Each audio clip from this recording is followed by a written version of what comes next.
সকালবেলা ঘুম থেকে ওঠার পর আমি কি কাজ করি সেটাই আপনাদের সাথে শেয়ার করব। আজকে আমি রান্না থেকে শুরু করে ঘর গোছানো পর্যন্ত আপনাদের সাথে শেয়ার করব।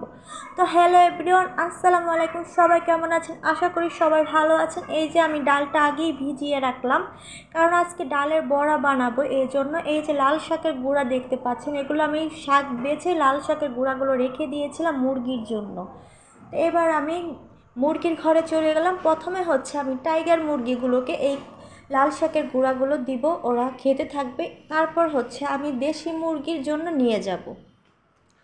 এই যে মাশাআল্লাহ দেখতে পাচ্ছেন আমি টাইগার মুরগিগুলো কত বড় হয়ে গেছে। তারপরে হচ্ছে আমি দেশি মুরগির কাছে সবগুলো ঢেলে দিলাম। এই যে দেখুন কিভাবে ওরা খাচ্ছে, মাশাআল্লাহ বলতে একদমই ভুলবেন না। এরপরে হচ্ছে আমি ওদের খাবার দিব, শুকনা খাবার যেটা। প্রথমে হচ্ছে আমি মুরগিগুলোকে দিয়ে নেব। এই যে দেখুন মুরগিগুলো খাবার দেখে পুরোই পাগল হয়ে গেছে।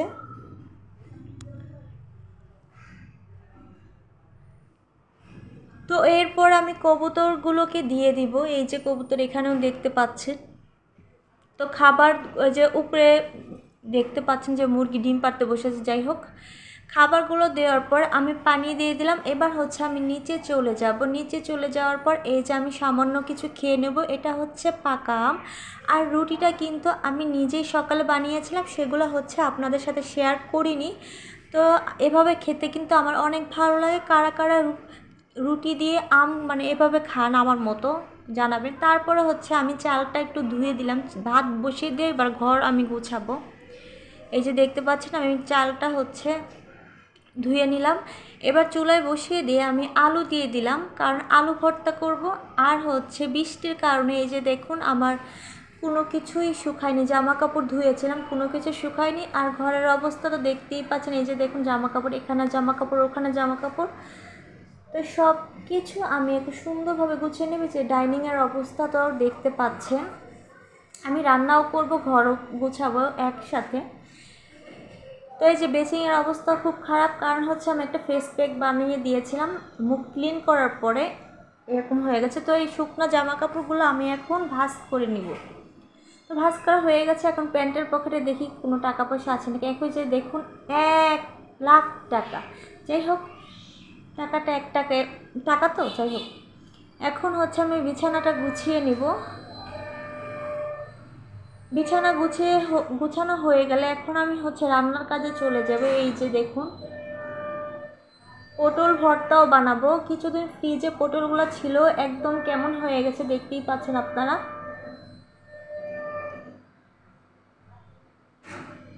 তো কাটাকাটি ভিডিওটা আমি দেখালাম না। এখান দিয়ে ভাতও বলক চলে এসেছে, আর আমি ডালটাও পরিষ্কার করে ধুয়ে ব্লেন্ড করে নেব। আর এই যে আমি ভাত হওয়ার পরে আমি পটলগুলো সিদ্ধ দিয়েছিলাম। তো এবার আমি বড়া বানিয়ে নেব। ডালের বড়া কে কে খেতে ভালোবাসেন আর আমাকে জানাবেন। আমার তো ভীষণ খেতে ভালো লাগে। তো এবার আমি বড়াটা ভেজে নেব। আমি কিন্তু সব ভিডিও মানে রেকর্ড করতে পারিনি, সম্ভব ছিল না আমার। যতটুকু সম্ভব হয়েছে আমি ভিডিও নেওয়ার চেষ্টা করেছি। এই যে ডালের বড়া ভাজা হয়ে গেছে। এখন হচ্ছে পটল ভর্তার জন্য আমি শুকনো মরিচ ভেজে নেব।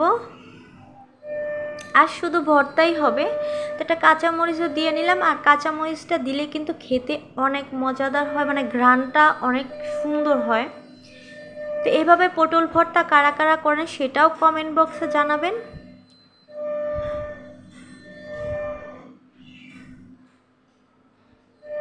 এবার হচ্ছে সরিষার তেল দিয়ে দেব। সরিষার তেলটা একটু বেশি পরিমাণ দেব, তাহলে খেতে ভালো লাগবে। এই যে দেখুন আমার ভর্তা প্রায় রেডি হয়ে গেছে। এই যে দেখুন কতটা সুন্দর লাগছে, তাই না?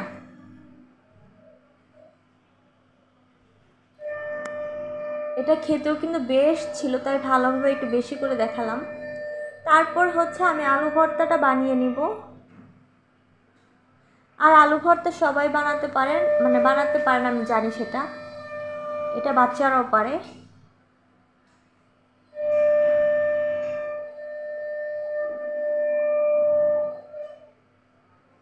তো দেখুন আমি কি আজকে আয়োজন করলাম। বড়া বানিয়েছি, পটলের ভর্তা করেছি, আর হচ্ছে আলু ভর্তা করেছি।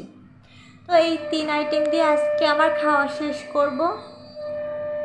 তো সবার আমার ভিডিওটা ভালো লাগলে একটি লাইক কমেন্ট করে দিবেন, আর যদি আপনারা ইউটিউব থেকে দেখে থাকেন তাহলে একটি সাবস্ক্রাইব করে দিবেন। আল্লাহ হাফেজ।